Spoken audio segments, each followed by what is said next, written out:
Now look, last month I showed you the 5 assets they'll seize first in a crisis. Almost 400,000 of you watched, and in the comments, this one said he sold his paid-off home and converted the entire proceeds into physical metal. Another said his grandfather refused to hand over his gold in 1933, and he's doing the same thing today. One guy said he stores gold in PVC pipe in the backyard. And instead of laughing, people started asking what diameter of pipe works best. They all had the same instinct. If your name is attached to it, move it. And that instinct doesn't stop at gold. If your name is on the deed, your equity is on a billboard, and homeowners are done being billboards. And this isn't about tax evasion, by the way. This is about keeping your assets inside legal structures and off the public record.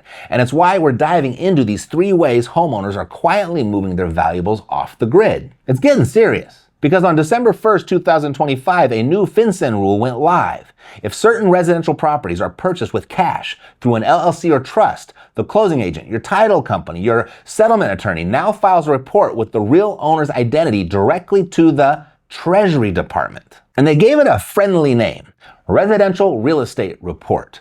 Translate that from bureaucrat to English, and it means we want the name, address, and taxpayer ID of every person behind an LLC that buys property with cash. Last week, John Kirikow here on the show confirmed what gets you on the government's watch list.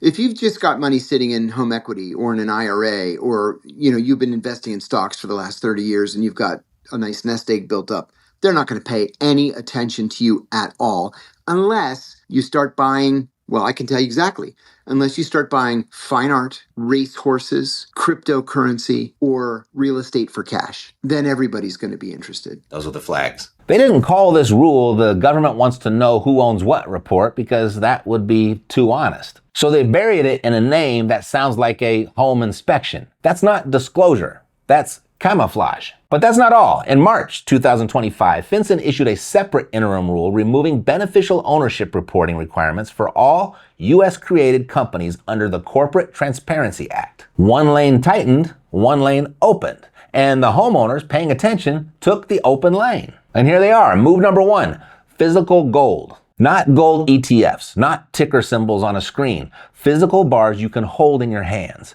A war chest you can actually touch. Costco, the place you buy toilet paper in bulk, had to limit customers to 2 1-ounce gold bars per transaction because they couldn't keep them in stock. A Bloomberg survey found roughly 77% of stores reported difficulty maintaining supply. The World Gold Council says global gold demand broke 5,000 tons for the first time in 2025. Investment demand surged 84% year over year, the largest growth rate in modern gold market history. Now look at the scoreboard since 2000. Gold is up roughly 1,400%.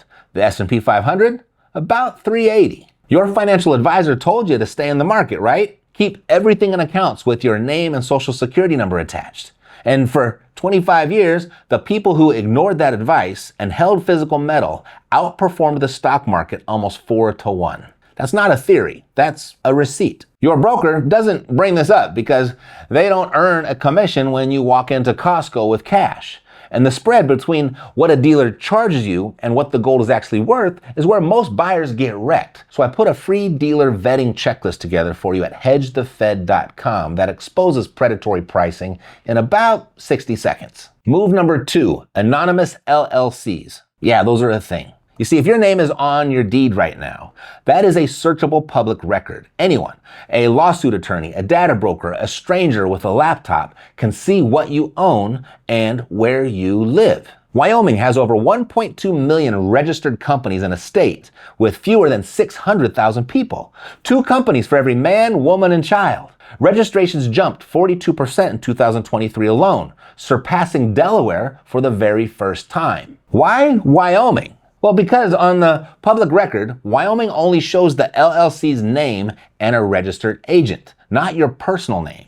You file for about $100, have your attorney quitclaim the deed into the LLC, and your name comes off the public record. Your liquidity stays intact. Your solvency stays intact. Your visibility, you're much harder to find now. I've been doing real estate for 17 years. I've closed north of 50 million in deals, and I have never seen a regulatory environment where one agency is tightening surveillance while another removes the reporting requirements that made surveillance possible. That contradiction there, that's your window. Move number 3.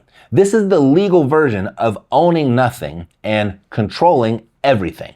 You see, when you place your home into an irrevocable trust, you no longer legally own it. A court can compel you to hand over assets from a revocable trust. That's the kind most people have. But with an irrevocable trust, set up correctly and well before you need it, you can look a judge in the eye and say, I can't hand that over, Your Honor. I can't change the terms. It's not mine anymore. Bank of America's 2024 study found 86% of financial professionals are recommending estate plan updates, with 40% specifically pushing irrevocable trusts as the top asset protection strategy. This is not on the fringe here. This is mainstream financial advice driven by an $84 trillion generational transfer already underway. And here's how the pros layer it. Think of it as 2 doors. Door 1, you got a trust in a state like South Dakota, where creditor protection laws are among the strongest in the country. Door 2, a Wyoming LLC, whose name is the only thing on the deed. Someone can bang on your front door all day. On paper, your 2 doors are removed from the asset. And for anyone worried about long-term care, a Medicaid asset protection trust that can shield your home from being counted towards eligibility or seized through estate recovery. But here's the catch. When you apply for Medicaid, they look back 5 years. If you moved your home into a trust inside that window, it doesn't count. They treat it like you still own it. So if you're 65 and you set this up today, you're protected at 70. Wait until you're 70 and you're not covered until 75. The clock starts when you fund the trust, not when you need the help. Look at your last 5 years of bills. Property tax, insurance, groceries. Every line is up double digits. Your savings account hasn't kept pace by a mile. That's not normalization. That's a slow confiscation of your purchasing power. And the homeowners who make it through aren't waiting for a rescue. They're building a fortress around their solvency. Now, I know what some people will say. This sounds paranoid, right? And that's fine. I mean, if noticing that your purchasing power dropped while being told everything is fine makes me paranoid, I'll wear that. But if you're over 50, you've lived through enough of these so-called once-in-a-lifetime events to know that they happen, every 8 years or so. You don't need an economics degree. You need a mortgage statement from 2019 and one from today. That's the only chart that matters. I've helped over 2,700 people into their first investment property. I've sat on both sides of the closing table, and the people making these moves aren't paranoid. They're running active defense. There's a difference. So here's your playbook, and it starts this weekend.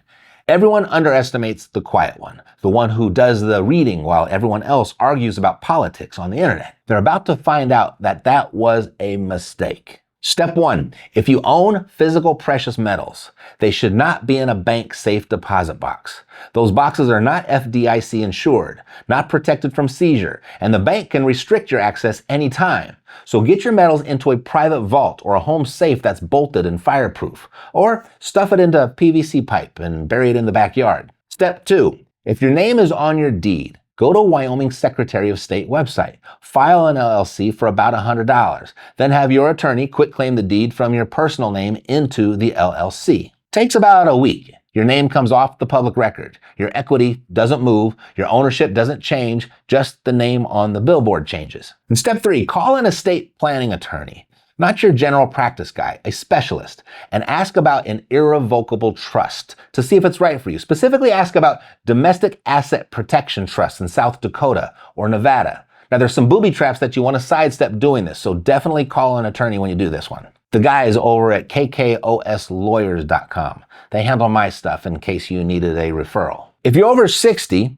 ask about a Medicaid asset protection trust. The 5-year look-back clock, it starts the day you fund the trust. So if this is the right thing for you, the sooner the better. And step 4, this is the one most people miss. Pull your most recent property tax assessment and your homeowner's insurance declaration page. Put them side by side on your kitchen table tonight. If your assessed value jumped more than 10% in a single year, you very likely have grounds for a formal appeal. Over 60% of property tax appeals result in a reduction, but fewer than 5% of homeowners ever file one. If your bill feels wrong, go to fightmyassessment.com and see if your county gave you a way to fight back. That's inflation arbitrage in its simplest form, pushing back on a system that's quietly extracting your equity while you're not looking. Nearly 5,000 Americans renounced their citizenship last year, up 48%. Now, I'm not saying that's the move, but when that many people head for the exits, the ones who stay better have a plan. So you've got two choices.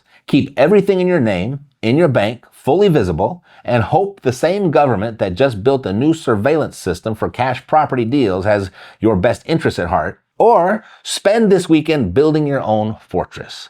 A $100 LLC, a phone call to an estate attorney, 15 minutes at fightmyassessment.com. One path requires trust in the system. The other requires about 15 minutes. Doing nothing isn't neutral. It's a decision to stay exposed. Your home is not just where you live. It's the single largest asset most of us will ever hold. And an asset without active defense isn't an asset. It's a target. And if this hit home, send it to one person you know and love who needs to hear it. And subscribe if you haven't. But the question nobody asks about those valuables still on the grid is which assets get targeted first and in what order. Because the order matters. They don't come for everything at once. They start with the one that's easiest to reach, and then they work their way down. And that's why I pulled this video out right here for you to watch next. It walks you through the 5 assets they'll come for first, ranked by how exposed they are right now. Because you can't protect what you don't know is even in the crosshairs.